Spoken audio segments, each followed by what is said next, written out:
First at 4, a mother and child trapped in a burning home on Detroit's west side were on the scene of an attempted rescue, and sadly, one victim did not make it.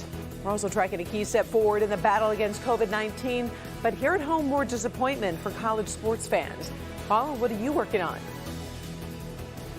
Well, a significant number of students have fallen off the enrollment radar across the state. What this means to these students, what this means to these school districts, and what this means to us. Hi, Ben. Hey, Paula, we still can't find the sunshine, but we've got plenty of mild temperatures on the way. 50 degrees in sight, and so is some snow. We'll look at it all right now, first at 4. Local 4 News starts now with a breaking news alert. That breaking news happening on Detroit's west side, where a woman and young child were pulled from a burning home. That woman has died, and there's much more to the story as investigators start digging. Let's go to live with Priya Mann, who has been speaking with fire and police. What have you found out, Priya? Well, Karen, sadly, we found out that woman was shot in the back of the head, and that little boy is in critical condition with severe burns all over his body. Detectives have been here for a few hours now. That fire started around 12:30 this afternoon. A Detroit police officer driving in the area saw the smoke, and when she got here, fire crews were already on scene. They pulled a woman and a little boy who's about 4 or 5 years old from the burning home. That Detroit cop started performing CPR on the boy. The child and the woman were rushed to the hospital, where the woman later died. This is now a homicide investigation. Police say the fire is suspicious, but there were no obvious signs of accelerants. As police work to identify the woman, they say this case is especially troubling. Extremely troubling. It's one thing to have adults have issues, but you have a young child that also in that home. So to think that someone could possibly have set this fire is extremely troubling for me. Now, it does appear as though that woman and the child lived at that home. That boy, again, in the hospital in critical condition with severe burns all over his body. Detroit police asking anyone with information to give them a call. Reporting on Detroit's west side, I'm Priya Mann, Local 4. All right, thank you, Priya. We'll check back with you tonight at 5. We also do have some breaking news connected to the coronavirus crisis, from scenes of great hope in Great Britain to another disappointing cancellation here in Michigan. New this afternoon, the University of Michigan has canceled this weekend's game against Ohio State. The rivalry is legendary, but U of M says it's seen more COVID cases and more student athletes in quarantine. We're told the team still has not been cleared to practice. Now the game is off. Bernie Smilovitz will be here at 5 with more on the cancellation and what's next for the Wolverines. The state of Michigan is still adjusting to life under a partial shutdown. Governor Whitmer made that extension official yesterday. Tomorrow, the Michigan High School Athletic Association will meet to decide its next step. High school sports remain on hold until at least December 20th, which could mean the playoffs are canceled. Today, the state reported another 5,900 new cases. Also, another 191 deaths have been reported, including 79 from a vital records review. Those are some of the numbers the state health department is watching to see when current restrictions can be lifted. Now, scenes of hope from overseas. Today, Great Britain became the first Western country to start administering the Pfizer vaccine to at-risk populations. The very first person to get the shot was Margaret Keenan, who turns 91 next week. She's urging others to get vaccinated. I would say go for it. Go for it because it's free and it's the best thing that's ever happened at the moment. So please go for it. That's all I say, you know. If I can do it, well, so can you. The British government is targeting more than 25 million people, about 40% of its population, for that first phase of its vaccination program. The FDA will meet in just 2 days to consider an emergency use authorization for the Pfizer vaccine in the U.S.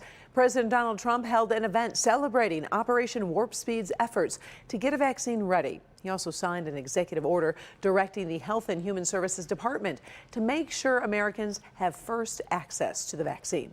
There was a Warp Speed summit this afternoon, but no one from the Biden administration was invited. Here's what the president had to say about that. We're going to have to see who the next administration is, but whichever the next administration is will really benefit by what we've been able to do with this incredible science, the doctors, all of the people that came up, the lab technicians, the work that's been done is incredible. And it will be incredible for the next administration. And hopefully the next administration will be the Trump administration, because you can't. Now, we should note, so far, President Trump has been unsuccessful in his efforts to overturn any election results. While President Trump was speaking, the president-elect was introducing his public health team to the country. Joe Biden calls them their fields. The nominees include California Attorney General Xavier Becerra to lead the Department of Health and Human Services. Biden says masking, vaccinations, and opening schools are his three major goals in the first 100 days in office. Inauguration Day is January 20th. Breaking news just into our newsroom. Detroit Mayor Mike Duggan is extending the moratorium on residential water shutoffs, and that's through 2022. So far, the city has spent $22 million in payment assistance and major plumbing repairs since March 9th. Existing state, federal, and charitable funds will allow the Detroit Water and Sewage Department to continue helping residents maintain water service. Low-income residents can join the program by contacting Wayne Metropolitan Community Action Agency. All right, moving to the first forecast. If you were here yesterday, Ben told us things would warm up this week, but it's not that warm yet. So we're asking you, Ben, where did things stand? Baby steps, Karen. We're getting a little bit today. We'll get a big jump tomorrow, and then we're on our way to 50 by the time the weekend approaches. But we're going to get some sunshine in here too, just not today. Look outside and it's still a lot of clouds, very similar to how yesterday looked. Current temperatures pretty much mid-30s all across the area. Wind chills are in the upper 20s, so there's about a 10 to 15 mile an hour wind taking a bite out of things as we speak. The weather impacts, though, generally are going to be pretty low here in the coming days, Wednesday through Friday. Dry conditions until Friday night, and that leads into a soaker of a weekend. We've got plenty of rain coming on Saturday. Even some snow coming on Sunday. So we'll look at that, when those warmer temperatures will finally arrive, and what's coming on the backside of that weekend system. All in just a few minutes. Karen? All right. Thank you, Ben. Now, let's talk about school enrollment. On average, nearly 4% of students who enrolled this time last year are nowhere to be found, and that percentage is bigger in some districts. It really is a frightening double whammy, as that dip puts the students and school funding at risk. Paula Tutman joins us this afternoon. And Paula, you warned us this might happen, and now here we are.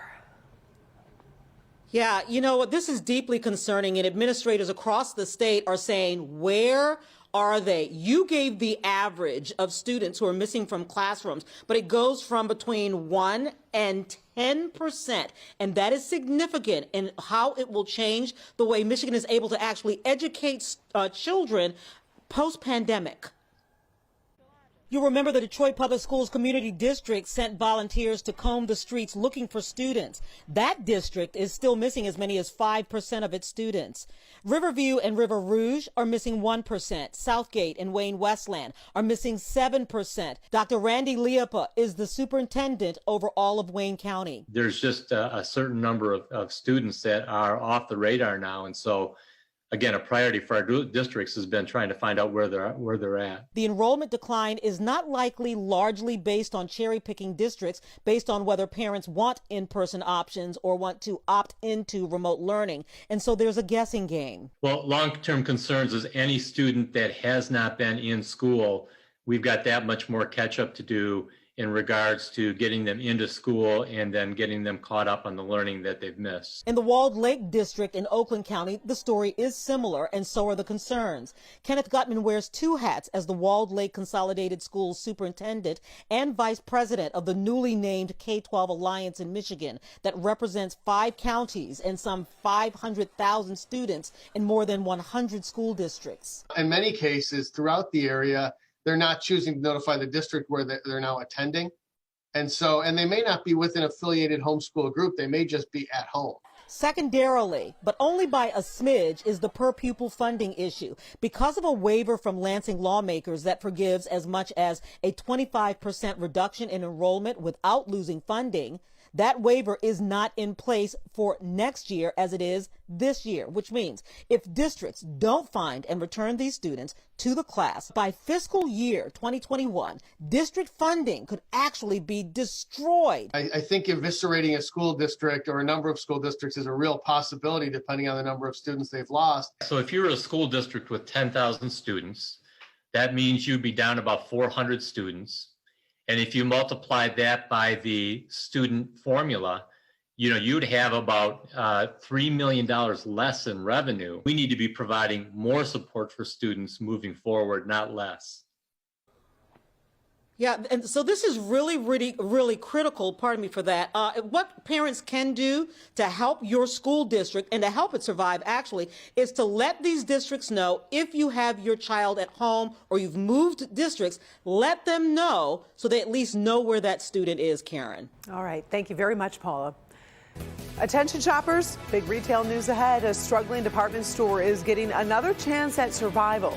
We'll talk about that. Plus, ready for takeoff, a major airline unveils a new program for passengers traveling to states with strict COVID restrictions. What you can do at home before you fly.